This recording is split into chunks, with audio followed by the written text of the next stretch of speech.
तपेदिक यानी टीबी एक पुरानी और संक्रामक बीमारी है जो मुख्य रूप से फेफड़ों को प्रभावित करती है, लेकिन यह केवल फेफड़ों तक सीमित नहीं रहती।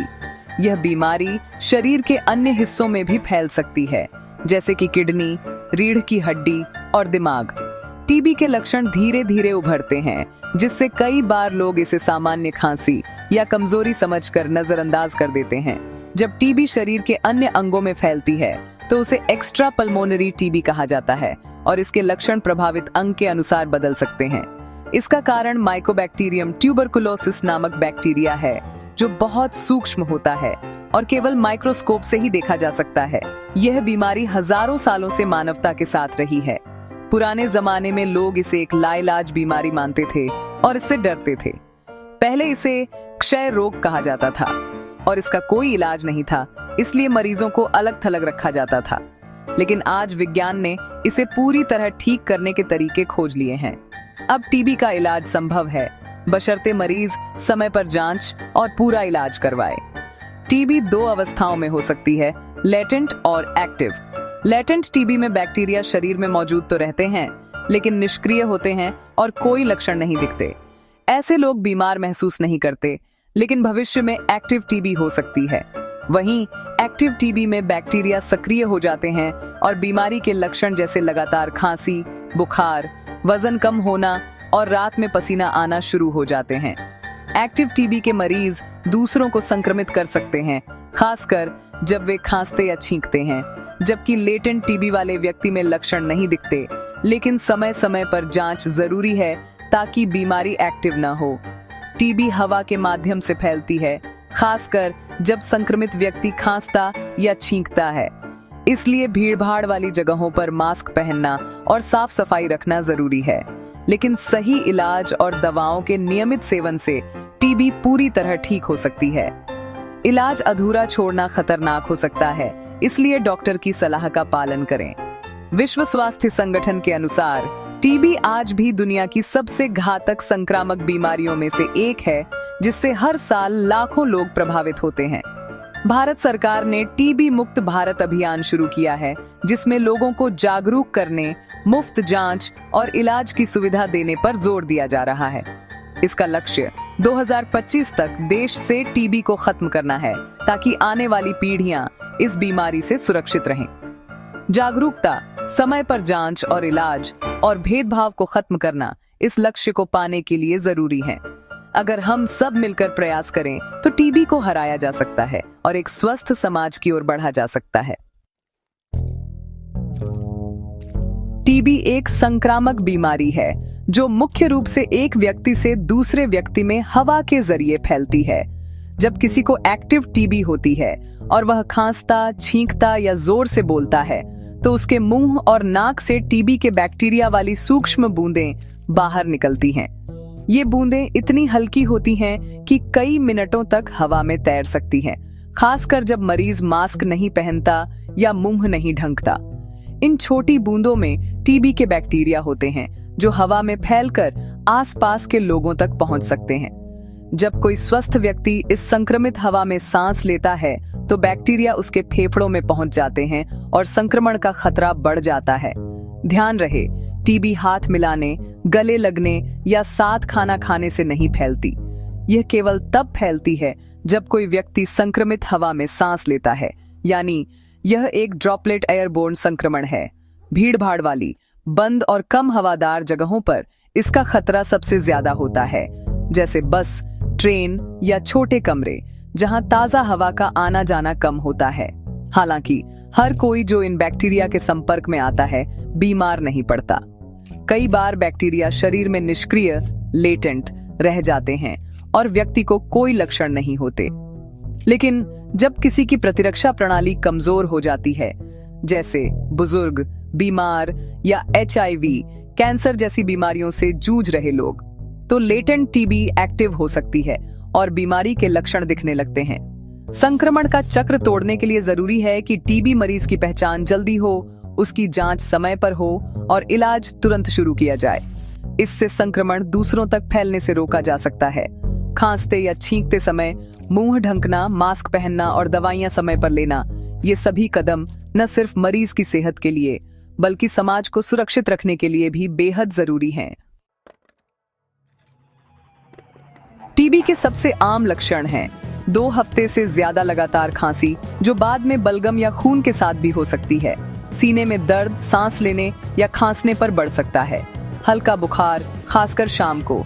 रात में पसीना आना, भूख कम होना और वजन घटना भी टीबी के लक्षण हैं।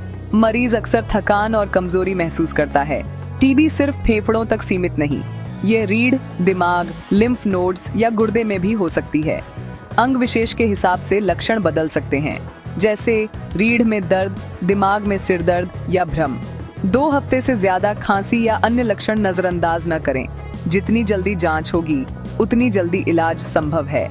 समय पर जांच और इलाज से न सिर्फ मरीज बल्कि उसके परिवार और समाज की भी सुरक्षा होती है। टीबी किसी को भी हो सकती है, लेकिन कमजोर प्रतिरक्षा वाले लोग ज्यादा जोखिम में हैं। HIV संक्रमित, मधुमेह के मरीज, किडनी की गंभीर बीमारी वाले और कीमोथेरेपी या प्रतिरक्षा दबाने वाली दवाएं लेने वाले लोग ज्यादा संवेदनशील हैं।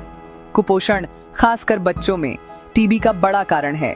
गरीबी, कुपोषण और अस्वच्छता टीबी के जोखिम को बढ़ाते हैं। धूम्रपान और अत्यधिक शराब का सेवन भी प्रतिरक्षा प्रणाली को कमजोर करता है। छोटे बच्चे और बुजुर्ग जिनकी प्रतिरक्षा स्वाभाविक रूप से कमजोर होती है, उन्हें भी टीबी का खतरा ज्यादा है। भीड़ भाड़ वाली जगहों में रहने या काम करने वाले, जैसे कैदी, प्रवासी मजदूर या खदानों में काम करने वाले भी जोखिम में हैं। इन समूहों पर विशेष ध्यान देकर समय पर जांच और इलाज जरूरी है। टीबी का निदान अब तेज और सटीक है। बलगम की जांच, CB नॉट, जीन एक्सपर्ट और छाती का एक्स-रे आम जांचें हैं। CB नॉट टेस्ट से दवा प्रतिरोधी टीबी का भी जल्दी पता चलता है। बच्चों या बलगम न आने की स्थिति में ट्यूबरकुलिन स्किन टेस्ट किया जाता है। टीबी का इलाज पूरी तरह संभव है, बशर्ते दवाएं सही तरीके से और पूरे कोर्स तक ली जाएं। इलाज के लिए डॉट्स कार्यक्रम है, जिसमें स्वास्थ्य कार्यकर्ता की निगरानी में दवाएं दी जाती हैं। सरकारी अस्पतालों में टीबी की जांच और इलाज मुफ्त है। इलाज आमतौर पर 6 से 9 महीने चलता है, जिसमें 4 मुख्य दवाएं दी जाती हैं। इलाज का पूरा कोर्स करना बेहद जरूरी है, भले ही मरीज जल्दी बेहतर महसूस करने लगे। टीबी का इलाज शुरू करना जरूरी है, लेकिन दवाएं नियमित और बिना छोड़े लेना सबसे महत्वपूर्ण है। डॉट्स कार्यक्रम मरीज की दवा लेने की अनुशासन में मदद करता है। इलाज के दौरान संतुलित आहार और अच्छा पोषण शरीर को जल्दी ठीक होने में मदद करता है। प्रोटीन, विटामिन, हरी सब्जियां, फल, दूध, दालें, इनका सेवन जरूरी है। दवाओं के कुछ सामान्य साइड इफेक्ट हो सकते हैं, जैसे जी मिचलाना या पेशाब का रंग बदलना। डॉक्टर से सलाह लें। दवा खुद से न बंद करें। इलाज के शुरुआती हफ्तों में मरीज को दूसरों से दूरी रखनी चाहिए, खासकर बच्चों और बुजुर्गों से।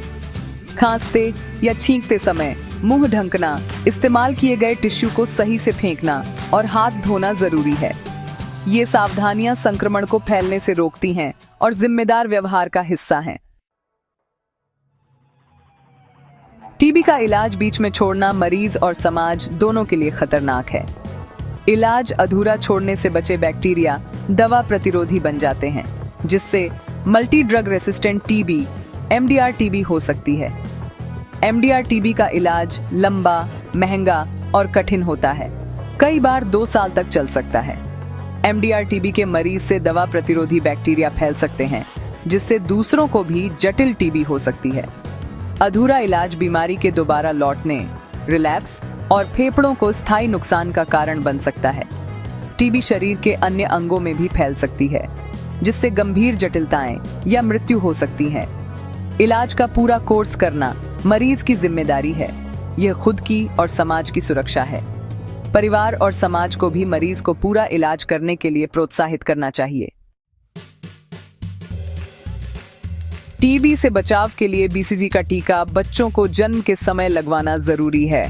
स्वस्थ जीवन शैली, संतुलित आहार, व्यायाम, पूरी नींद और तनाव से बचाव प्रतिरक्षा प्रणाली को मजबूत बनाती है। धूम्रपान और शराब से बचें और खांसते छींकते समय मुंह ढकने की आदत डालें। टीबी के लक्षण दिखें तो तुरंत जांच करवाएं और इलाज पूरा करें। मरीज के परिवार और करीबी लोगों की भी जांच होनी चाहिए। सामुदायिक स्तर पर जागरूकता फैलाना और साफ सुथरा हवादार माहौल बनाए रखना जरूरी है। सरकारी अभियानों में भाग लें और सही जानकारी फैलाएं। मिलकर ही हम टीबी को जड़ से खत्म कर सकते हैं। हमारे समाज में टीबी को लेकर कई तरह की गलतफहमियां फैली हुई हैं, जैसे कि यह बीमारी केवल गरीबों को होती है या फिर इसका इलाज संभव नहीं है। लेकिन ये दोनों बातें पूरी तरह गलत हैं। टीबी एक ऐसी बीमारी है जो किसी भी व्यक्ति को हो सकती है, चाहे वह किसी भी सामाजिक, आर्थिक या शैक्षिक पृष्ठभूमि से क्यों न आता हो। टीबी का वायरस अमीर गरीब, महिला पुरुष, बच्चे बूढ़े, किसी में भी फैल सकता है। इसलिए यह मानना कि यह केवल एक खास वर्ग की बीमारी है सही नहीं है। टीबी आनुवंशिक नहीं है, बल्कि यह एक संक्रामक बीमारी है। परिवार में इसका फैलाव खून के रिश्ते से नहीं, बल्कि एक साथ रहने और संक्रमित व्यक्ति के संपर्क में आने से होता है। इसलिए सावधानी बरतना जरूरी है। आज के समय में टीबी का इलाज पूरी तरह संभव है। अगर मरीज डॉक्टर द्वारा बताई गई दवाएं पूरी और नियमित रूप से लें तो 45% से ज्यादा लोग पूरी तरह ठीक हो सकते हैं और अपनी सामान्य जिंदगी जी सकते हैं। यह भी एक भ्रम है कि टीबी छूने, साथ खाने या कपड़े इस्तेमाल करने से फैलती है। असल में यह केवल संक्रमित व्यक्ति के खांसने या छींकने से निकली हवा के जरिए ही फैलती है। टीबी के मरीजों के साथ भेदभाव करना गलत है। उन्हें समाज और परिवार से प्यार, देखभाल और भावनात्मक समर्थन की सबसे ज्यादा जरूरत होती है ताकि वे जल्दी स्वस्थ हो सकें। इलाज शुरू होने के कुछ ही हफ्तों बाद मरीज संक्रामक नहीं रहता और वह फिर से अपने काम या पढ़ाई पर लौट सकता है। इससे उसका आत्मविश्वास भी बढ़ता है। दवाएं बीच में छोड़ना सबसे बड़ी गलती है। इससे बीमारी दोबारा हो सकती है और इलाज मुश्किल हो जाता है। इसलिए दवाएं पूरी लें, सही जानकारी फैलाएं, टीबी से जुड़े मिथकों को दूर करें और समाज को जागरूक बनाएं। तभी हम इस बीमारी को हराने में सफल होंगे।